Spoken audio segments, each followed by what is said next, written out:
En este núcleo de enfermedades vectoriales vamos a estudiar por un lado las enfermedades parasitarias de mal de Chagas y el paludismo causados por protozoos hemáticos y la leishmaniasis causada por un protozoo tisular. Por otro lado, respecto a las infecciones virales, a las arbovirosis, vamos a estudiar fiebre amarilla, dengue, zika y chikungunya. Estas arbovirosis son enfermedades virales que nacen y se transmiten a través de artrópodos. Vamos a conocer la historia natural, la acción patógena, tanto de estos virus como de los parásitos, y vamos a hacer mayor hincapié en la fisiopatogenia del dengue y sus complicaciones. Dentro de los agentes vistos esta semana, infecciones de transmisión vectorial, tenemos a los virus del dengue, la fiebre amarilla y el Zika, que pertenecen a la familia Flaviviridae y el género Flavivirus, y el virus del chikungunya, ¿sí?, que pertenece a otra familia distinta que es Togaviridae, y el género Alphavirus. Y por otro lado tenemos a parásitos, ¿sí?, parásitos que son protozoos, que se van a agrupar, ¿sí?, siguiendo una clasificación de acuerdo a su funcionalidad, ¿sí?, que se llaman grupos funcionales, que se vio al principio de la materia, en el núcleo 1. Y estos grupos funcionales van a ser protozoos flagelados, ¿sí?, y apicomplexa, tenemos en este caso. Como protozoos flagelados tenemos a los tripanosomátidos, ¿sí?, que son Trypanosoma cruzi y Leishmania. Y como protozoo apicomplexa, o coccidios, también se los conocen como coccidios, tenemos a Plasmodium, al género Plasmodium, y hay varias especies dentro de este género.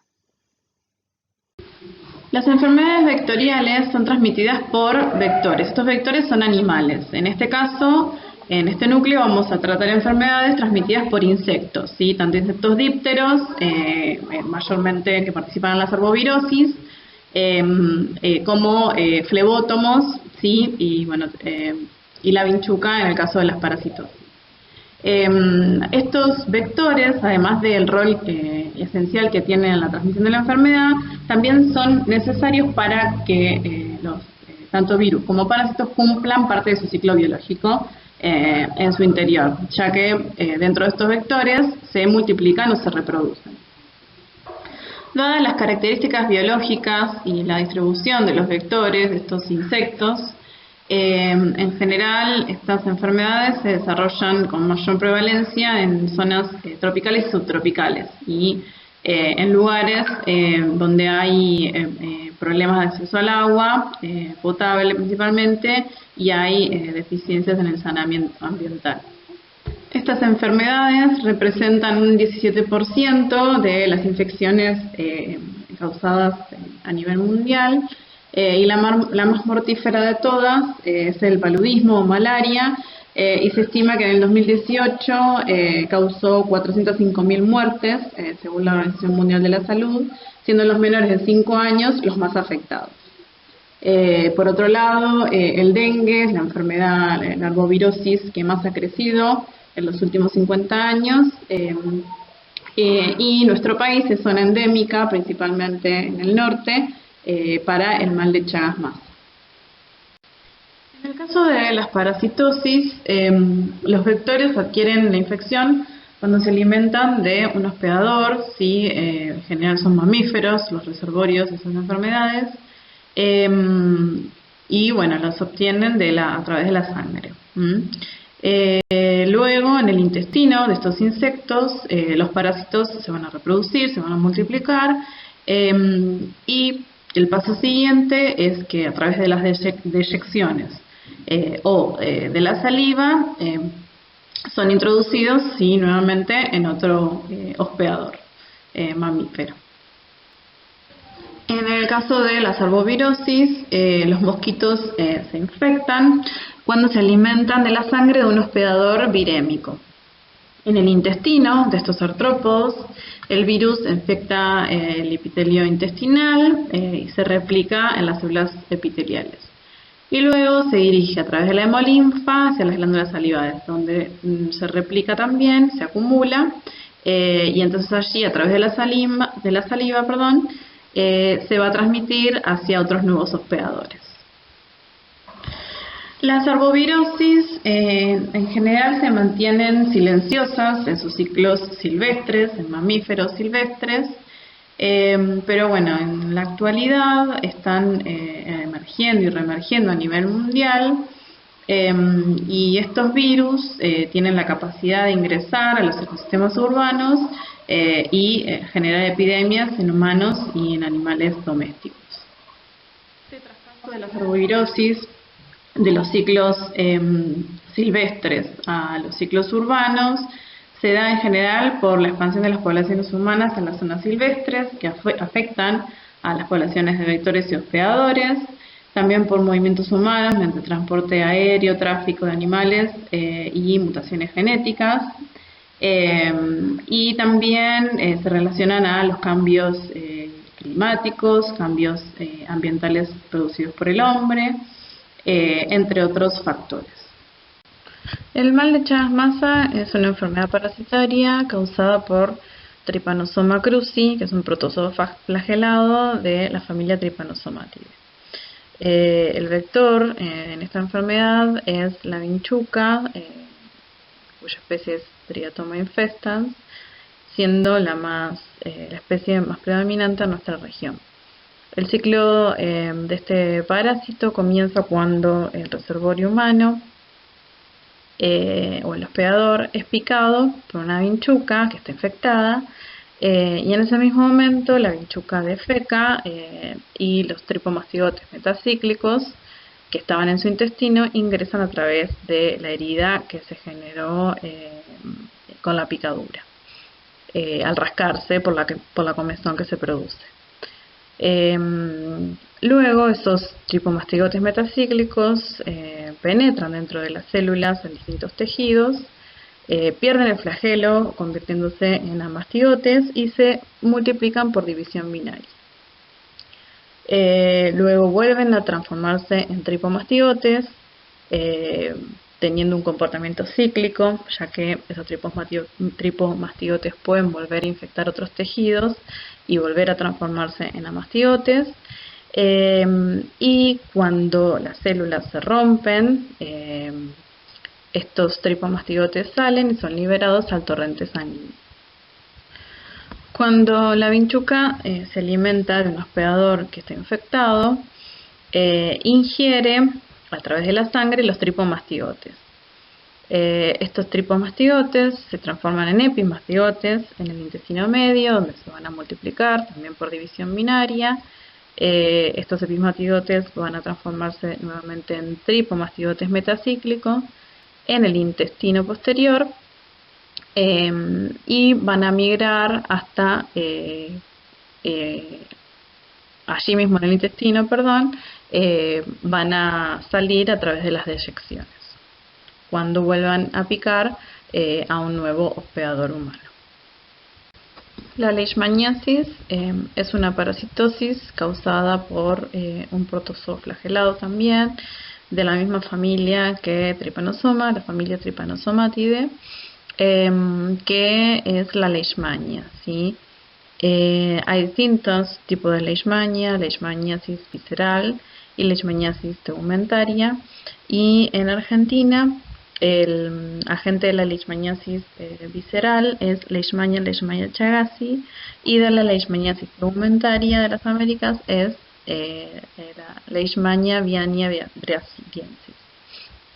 Esas son las especies que se encuentran en nuestro país, causantes de leishmaniasis, tanto visceral como tegumentaria.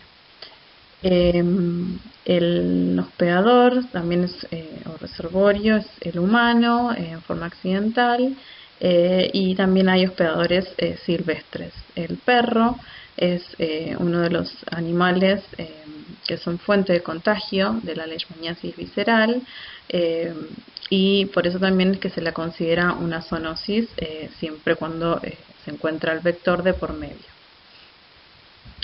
Los vectores de estas dos enfermedades son unos flebótomos hematófagos, son unas mosquitas muy pequeñas, Y en Argentina, tanto para la leishmaniasis visceral como para la tegumentaria, son los pertenecientes al género Phlebotom. Y al género Lutzomia también, principalmente la Lutzomia longipalpis, en el caso de la leishmaniasis visceral. El ciclo de este parásito comienza cuando estos flebótomos se alimentan de la sangre de un hospedador humano y van a depositar promastigotes, que es el estadio del parásito flagelado. Estos promastigotes van a ser fagocitados por los macrófagos y dentro de los macrófagos se van a transformar en amastigotes, van a perder el flagelo y se van a multiplicar. Una vez que se multiplican, las células se rompen y se liberan y tienen la capacidad de infectar otras células de otros tejidos también. Luego, cuando otro flebótomo pica a un hospedador infectado por el parásito, va a ingerir macrófagos que en su interior contienen amastigotes. Estos amastigotes se van a transformar en promastigotes y se van a dividir por división binaria. Estos promastigotes luego van a migrar hacia las glándulas salivales, hacia la probóscide del vector, y allí comenzará nuevamente el ciclo. El paludismo o malaria es una enfermedad parasitaria causada por el parásito apicomplexa del género Plasmodium. Hay varias especies, se encuentran Plasmodium falciparum, Plasmodium oval, Plasmodium malaria y Plasmodium vivax. Ese es el representante que podíamos encontrar en nuestro país hasta que la enfermedad fue erradicada. El vector de esta parasitosis son los mosquitos del género Anopheles. El ciclo de este parásito comienza cuando un mosquito Anopheles pica a un hospedador humano y le inyecta esporozoitos. En el humano se dan dos estadios del ciclo, uno que es exoeritrocítico, ya que ocurre en las células del hígado, y el otro que es eritrocítico. Dentro de las células del hígado, estos esporozoitos se transforman en merozoitos que van a multiplicarse de manera sexual, y una vez que la célula, que el esquizonte está lleno de merozoitos, se rompe el esquizonte y se liberan hacia la sangre. En el caso del ciclo dentro de los glóbulos rojos, se van a encontrar otras formas de este parásito, que son los trofozoitos. Estos trofozoitos primero van a ser inmaduros, después van a empezar a madurar y nuevamente por esquizogonia van a dar más merozoitos. Esta esquizogonia también es un tipo de reproducción asexual. También en el ciclo eritrocítico, algunos de estos trofozoitos se van a diferenciar en gametocitos, los cuales, al estar presentes en la sangre, cuando el mosquito pica a una persona infectada, los ingiere a estos gametocitos, llevando a cabo la parte sexual del ciclo reproductivo de este parásito. Estas gametas se van a fecundar en el interior del mosquito. La microgameta o el microgametocito va a fecundar al macrogametocito y va a generar un nuevo quiste que en su interior va a sufrir esporogonia, otra multiplicación asexual, y va a liberar numerosos esporozoitos. Y allí, cuando el quiste se rompe, estos esporozoitos son liberados y están disponibles nuevamente para cuando el mosquito vuelva a picar, inyectarlos a través de su saliva. En relación a la patogenia de la enfermedad del mal de Chagas-Massa, lo que se conoce es que la enfermedad inicia con un periodo agudo y luego puede llegar a un periodo crónico. Este periodo agudo se caracteriza porque en él el número de parásitos aumenta en forma exponencial, ya que aumentará el número de tripomastigotes en sangre y a mastigotes, que es la fase sin flagelo, en los tejidos. En reacción a esta situación, en el hospedador se produce una inmunidad que es suficiente para disminuir la reproducción celular y los parásitos circulantes en sangre. Cuando esto sucede, cuando se genera inmunidad,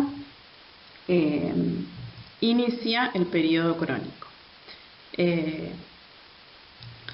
Este periodo agudo puede presentar síntomas como es la fiebre, pero suele ser asintomático y una de las características, además de considerar la epidemiología de la enfermedad, en la zona donde se vive y todas las características en relación a la vivienda y al área geográfica de la enfermedad, es tener en cuenta el Chagoma inoculación, que es el sitio donde se produce la inoculación del parásito, ¿sí?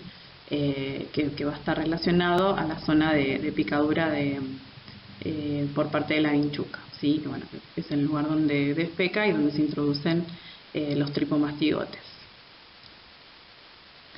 Debido a que estos parásitos unicelulares invaden el sistema macrofágico mononuclear, o sea, ingresan a los macrófagos, especialmente en el corazón, el tejido muscular liso y las células del sistema nervioso, esto va a influir en el curso clínico de la infección y se va a producir una gran reacción inflamatoria,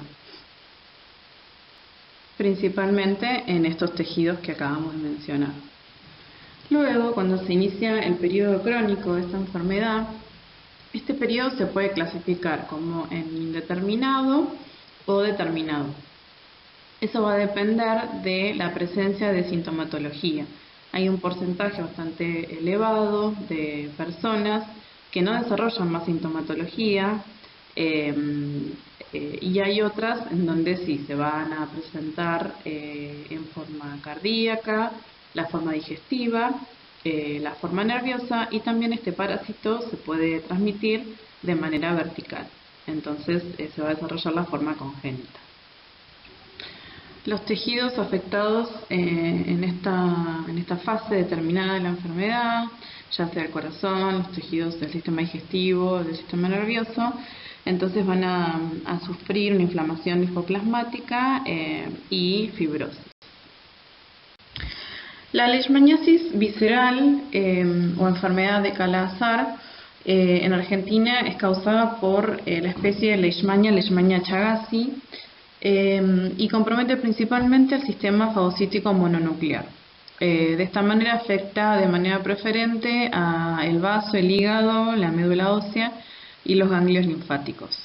Otros órganos ricos en células monocíticas, como los pulmones, los riñones y la piel, también pueden estar afectados. En el caso del vaso, este órgano por lo general aumenta considerablemente su tamaño, se vuelve nodular y en los casos crónicos sufre fibrosis. Respecto al hígado, con frecuencia se observa infiltrado linfomonocitario de los espacios porta. Y en relación a la médula ósea, hay presencia de parásitos amastigotes intracelulares y un bajo número en la serie roja y en la serie blanca. Y principalmente los ganglios mesentéricos son los más comprometidos.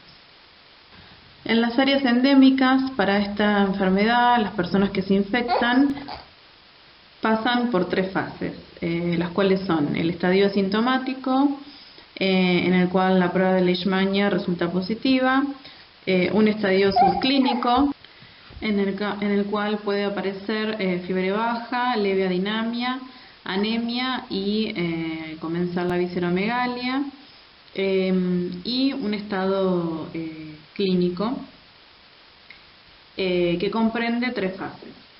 Una fase aguda, en la cual se inician los síntomas. En esta fase aguda puede haber fiebre, se puede iniciar periodo de fiebre, hepatosplenomegalia, también pueden iniciarse hemorragias, descenso de peso. En la punción de médula ósea se observan parásitos, así también altos títulos de anticuerpos. Pero la prueba de Leishmania en esa fase da negativa. Luego puede continuar una fase de estado que es muy similar a la fase aguda, pero ya los síntomas son más marcados y es donde se desarrolla plenamente la enfermedad y entonces los síntomas y signos.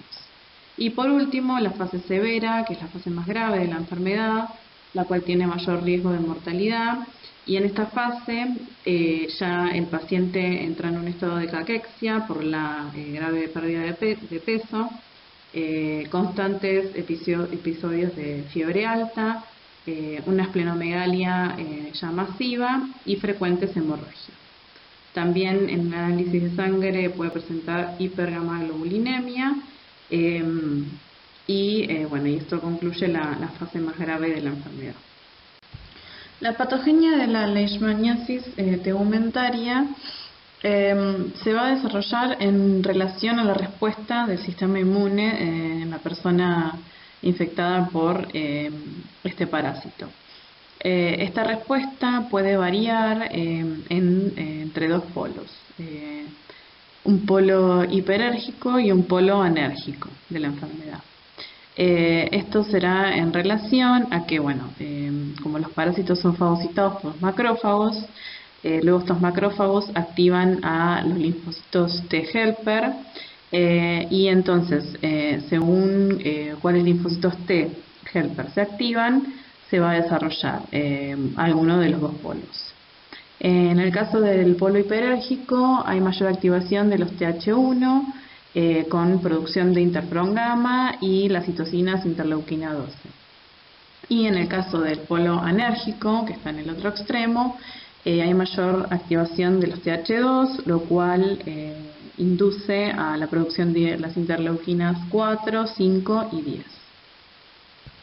En el polo hiperérgico de la enfermedad se desarrolla la enfermedad mucosa y esta se debe a que la respuesta celular es muy exacerbada, por lo cual si bien los parásitos serán destruidos, eso también provoca mucho daño en los tejidos.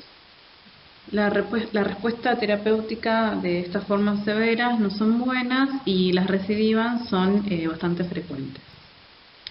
En el otro polo de la enfermedad, en el polo anérgico, se desarrolla la enfermedad cutánea difusa y esto se debe a que hay una anergia específica, una anergia celular, entonces las células no atacan a los parásitos y hay gran producción parasitaria. El balance entre estas 2 respuestas, la TH1 y la TH2, va a ser crítico para el control de la enfermedad. Y tanto el interferón gamma como el factor de necrosis tumoral alfa son indispensables para la eliminación del parásito. La leishmaniasis tegumentaria en la Argentina es causada por Leishmania aviania brasiliensis y esta se va a desarrollar en 3 formas diferentes de acuerdo al tipo de respuesta inmune que se dé en el organismo, como vimos en la diapositiva anterior, comprendida entre los 2 polos, el hiperérgico y el anérgico. En este tipo de leishmaniasis, los promastigotes del parásito en su fase metacíclica van a infectar los macrófagos y las células de Langerhans de la piel, una vez que el parásito es inoculado. Y va a desarrollar 3 tipos de leishmaniasis. La leishmaniasis cutánea, que va a ser la forma más benigna de la enfermedad, en la cual la respuesta inmune va a ser balanceada, va a estar preservada y se tiende a balancearse en varias semanas a meses. Esto se traduce en una cura espontánea o una buena respuesta al tratamiento anti-Leishmania. Y esto se va a deber al balance entonces entre la respuesta y a la producción de los linfocitos Th1 y Th2, lo cual nos va a dar una respuesta exacerbada a nivel celular y por otro lado la producción de parásitos también va a estar limitada por dicha respuesta.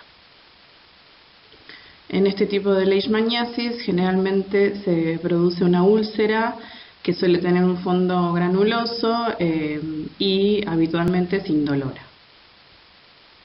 En el polo hiperérgico de la enfermedad se va a desarrollar la leishmaniasis mucocutánea. En este tipo de leishmaniasis la respuesta celular entonces va a ser muy exacerbada, por lo cual va a haber baja cantidad de parásitos debido a esta respuesta y bueno, alta producción de interferón gamma y factor de necrosis tumoral. Esto va a promover la destrucción de los tejidos donde existen partículas antigénicas del parásito de esta manera también las formas terapéuticas no van a dar buen resultado, no van a ser buenas y las recidivas en general son frecuentes. Este tipo de leishmaniasis puede clasificarse desde leve, pasando por moderada y hasta llegar a severa, y bueno, y eso va a ser en relación a los órganos que afecta. Desde leve va a afectar la cavidad nasal simplemente, o el tabique nasal, hasta llegar a la fase severa, en donde ya compromete las cuerdas vocales y también puede afectar la tráquea. En el otro polo del desarrollo de la enfermedad, en el polo anérgico, se puede desarrollar la leishmaniasis cutánea difusa. En este polo, entonces, la respuesta celular se va a ver disminuida porque hay una deficiencia específica contra los antígenos de Leishmania. Eso va a desarrollar una anergia celular, entonces los parásitos no van a poder ser atacados, por lo cual va a haber gran cantidad de parásitos. En estas personas, este tipo de Leishmania va a producir infiltraciones difusas debajo de la piel a nivel subcutáneo, dando lugar a ondulaciones. La patogenia del paludismo o malaria se va a relacionar a la longitud de la esquizoña eritrocítica, es decir, a la multiplicación asexual de los parásitos en el interior de los glóbulos rojos. Debido a esto, el paludismo va a causar distintos estadios febriles llamados fiebre terciana y fiebre cuartana. Entonces, en la fiebre terciana, la longitud de la esquizoña, es decir, la multiplicación de los parásitos, va a durar 48 horas, por lo cual los periodos de fiebre van a ser cada 3 días. En este tipo de paludismo se va a desarrollar una enfermedad que puede ser maligna, que es la más severa, dada por más patógenos de todos los plasmodios, que es Plasmodium falciparum. O se puede desarrollar una enfermedad benigna por medio de Plasmodium vivax y Plasmodium ovale. En el otro tipo de fiebre cuartana, la longitud de la esquizoña, es decir, los parásitos se van a multiplicar en 72 horas, por lo cual los periodos de fiebre van a ser cada 4 días. Y en este tipo de fiebre, en este tipo de paludismo, lo va a desarrollar Plasmodium malaria. El paludismo no complicado, causado por las especies Plasmodium vivax, ovale o malaria, va a constar de una etapa fría, en donde el paciente posee escalofríos y temblores, desarrolla esos síntomas. Luego va a pasar por una etapa caliente, donde va a tener los periodos de fiebre, cefaleas, vómitos, y puede desarrollar convulsiones en los niños pequeños. Y finalmente una etapa de sudoración y bueno, el regreso a la temperatura normal. En el paludismo grave, causado por Plasmodium falciparum, se puede desarrollar paludismo cerebral. También, bueno, el paciente va a tener anemia normocítica muy grave debido a la hemólisis que produce el parásito en el interior de los glóbulos rojos. Puede desarrollar insuficiencia renal, edema pulmonar, hipoglucemia, colapso cardiovascular y choque, y también anormalidades de la coagulación de la sangre y trombocitopenia, lo cual puede desenlazar en convulsiones generalizadas y muy repetidas. Los arbovirus son virus que se transmiten a través de vectores artrópodos. Este grupo de virus no se agrupan de esta manera por una clasificación taxonómica o biológica, sino que más bien es una clasificación, un agrupamiento ecológico. Y bueno, la palabra proviene de arthropod-borne viruses, por eso arbovirus. Y las familias que componen a este agrupamiento ecológico son la familia Flaviviridae, los Flavivirus, y la familia Togaviridae, los Togavirus. Tanto dengue, fiebre amarilla como el virus del Zika pertenece a la misma familia Flaviviridae, y el virus de chikungunya pertenece a la otra familia Togaviridae. Ambas familias, Flavivirus y Togavirus, están compuestos por una sola hebra de ARN que tiene polaridad positiva. El tamaño es bastante similar, ronda entre los 50 nanómetros en los Flavivirus y entre 60 y 70 nanómetros en los Togavirus. Ambos son envueltos también, y la primera familia tiene simetría icosaédrica y los Togavirus tienen simetría esférica. La replicación de los Flavivirus, como otros virus del tipo ARN, se da en el citoplasma de la célula que infectan. En primer lugar va a ocurrir la absorción, es decir, que por endocitosis el virus ingresa en la célula. Una vez que ingresa, se va a desnudar el genoma, es decir, que va a perder esa envoltura y la cápside que rodea el ácido nucleico.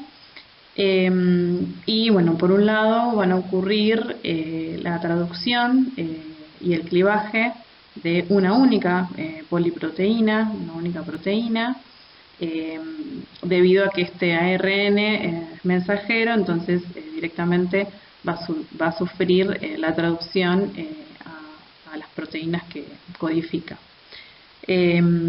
Por otro lado, ese mismo ARN va a generar otra cadena de ARN en forma negativa para producir copias de sí mismo. Luego, tanto las nuevas copias de ARN junto con la poliproteína sintetizadas se van a ensamblar en el retículo endoplasmático y en el aparato de Golgi, donde también van a obtener la envoltura que los rodea. En un próximo paso van a madurar las glucoproteínas de la envoltura y los viriones van a ser transportados hacia la membrana citoplasmática de la célula, en la cual van a salir por exocitosis. La principal diferencia que tienen los flavivirus con los togavirus en su replicación es que los togavirus generan varias poliproteínas, algunas que son más tempranas, que ocurren antes de la replicación del ARN, y otras que son tardías. Y otra diferencia es que para salir de la célula lo hacen a través de la gemación, es decir, se llevan parte de la membrana plasmática de la célula que se va a convertir en la envoltura del virus. En esta tabla podemos observar distintas arbovirosis que se distribuyen en el mundo, los vectores que las vehiculizan, los hospedadores o reservorios también, la distribución, bueno, como decíamos a nivel mundial, las distribuciones más frecuentes, y las características o la sintomatología de las enfermedades. Por un lado tenemos el género alfavirus, que pertenece a la familia Togaviridae, dentro del cual se encuentra el virus de chikungunya, que es uno de los que vamos a prestarle atención. Y por otro lado tenemos el género Flavivirus, que pertenece a la familia Flaviviridae, dentro del cual se encuentran el dengue, fiebre amarilla y Zika, que si bien no figuran en esta tabla, también le vamos a prestar especial atención. Todos estos arbovirus que estamos mencionando son transmitidos por el mismo vector, que es el mosquito del género Aedes.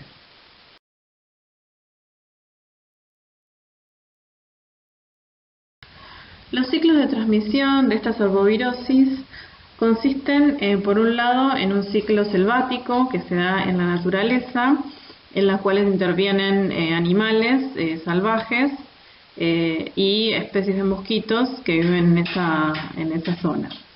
En algún punto, el hombre, cuando es infectado, por acercarse, por meterse en ese ambiente natural o selvático, se contagia de estas arbovirosis y luego va a llevar la infección al ciclo urbano, en el cual va a intervenir como vector un mosquito que es un mosquito domiciliario.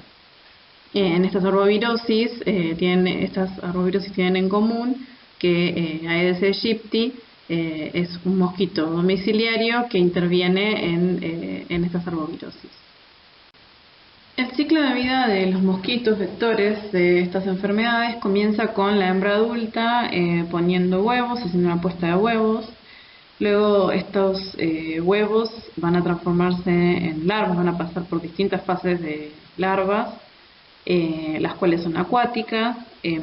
Estas larvas luego se van a transformar en pupas y una vez que desarrollan las alas ya pasan a la vía aérea y salen del agua. Es por eso que, en el caso de Aedes aegypti, que es un mosquito domiciliario, es importante tomar todos los recaudos para eliminar posibles fuentes de agua en las cuales se pueda reproducir este mosquito. Los arbovirus pueden infectar tanto a los vertebrados como a los invertebrados, hematófagos.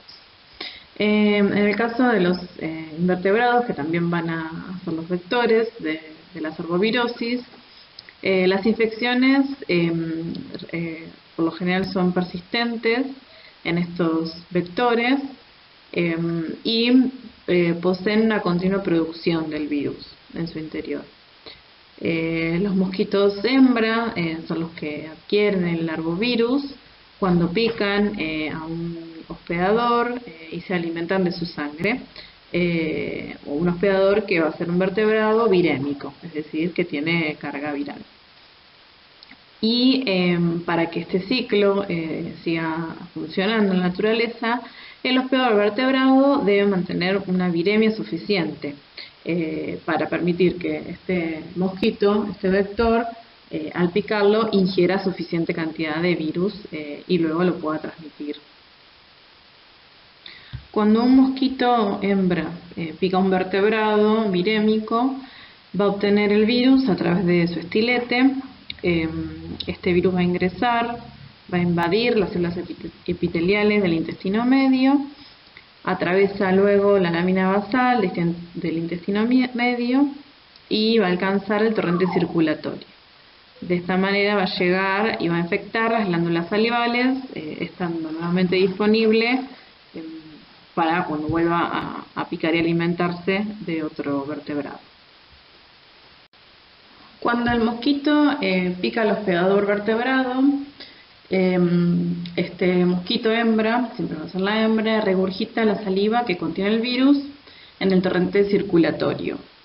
El virus circula con libertad por el plasma de este hospedador y entra en contacto con células diana que son susceptibles. Estas células pueden ser células endoteliales de los capilares, monocitos, células dendríticas y macrófagos. Y en los hospedadores, en la naturaleza de la enfermedad provocada por alfavirus y flavivirus, Está determinada principalmente por el tropismo celular específico de cada uno de estos tipos de virus, la concentración del virus infectante en el hospedador y la respuesta individual a dicha infección. Y bueno, estos virus pueden provocar una enfermedad sistémica moderada, encefalitis o también una enfermedad hemorrágica. Cuando el mosquito hembra pica al hospedador, inocula aproximadamente 1000 partículas virales en el tejido subcutáneo. El virus va a ingresar a la estirpe de células monocíticas y macrófagos y también células dendríticas, y en estas células va a ocurrir la replicación viral. Todo esto en el sitio donde fue inoculado. Esto se va a desarrollar en los 2 a 3 primeros días luego de la picadura, en el cual la persona puede desarrollar una presentación leve de la enfermedad o asintomática. Luego, si la viremia aumenta, el virus se va a diseminar a través de los vasos linfáticos a los ganglios, al vaso y al hígado, ya que se trata de un virus hepatotrópico. En este periodo, que va a ser entre el tercer y el séptimo día, luego de la infección, se puede desarrollar una enfermedad sistémica leve, la cual va a incluir síntomas como fiebre, dolores de espalda, escalofríos, cefaleas y otros síntomas gripales. Después de ese periodo, si la viremia se sigue incrementando, ya la enfermedad puede pasar a una presentación más grave o con riesgo de muerte, en la cual se puede desarrollar encefalitis, porque los virus acceden al cerebro a través del endotelio de los capilares que lo irrigan, o también puede desarrollar una enfermedad sistémica grave afectando el hígado o también produciendo una fiebre hemorrágica. En las infecciones causadas por el virus del dengue, la respuesta inmune puede llegar a ser más dañina en sí que la mera presencia del virus. Por un lado, la respuesta inmunitaria celular que se desencadena ante la presencia de este virus puede destruir los tejidos y contribuir a la patogenia de la encefalitis. Eso se daría a nivel celular, mientras que a nivel humoral pueden darse reacciones de hipersensibilidad que se inician por la formación de inmunocomplejos entre viriones y antígenos víricos y también por la activación del complemento. El desarrollo de una enfermedad grave depende de una sensibilización inmune anterior por una infección heterotípica. Cuando una persona es infectada por un serotipo del virus del dengue, generará una protección, una serie de anticuerpos de larga duración que van a atacar a esos virus, a ese serotipo. Pero se ha planteado también que además de esos anticuerpos homólogos, se generan otros anticuerpos neutralizantes heterólogos que son de corta duración y que pueden generar complicaciones en esta infección. Cuando una persona es nuevamente infectada, pero por otro serotipo del virus del dengue, los anticuerpos producidos en la infección anterior van a generar unos complejos de anticuerpos subneutralizantes asociados a los virus que se van a unir a los receptores Fc que expresan células como los macrófagos y otras células linfocitarias, permitiendo la entrada de este virus en el interior de la célula.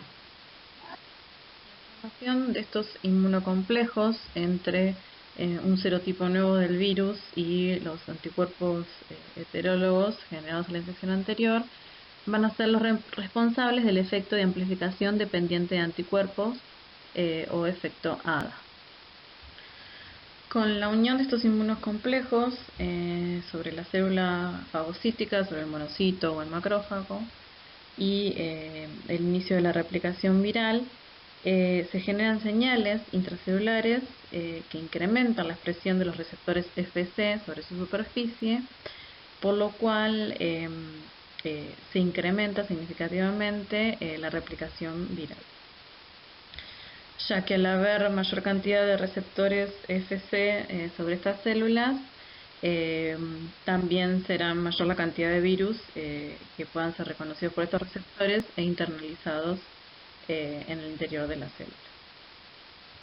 Otro aspecto en la inmunopatogenia de esta enfermedad es la marcada activación de los linfocitos T y la inducción en la reactividad cruzada entre las células CD4, o sea, los linfocitos TCD4 y los TCD8, que reconocen a los antígenos virales del virus en los monocitos infectados.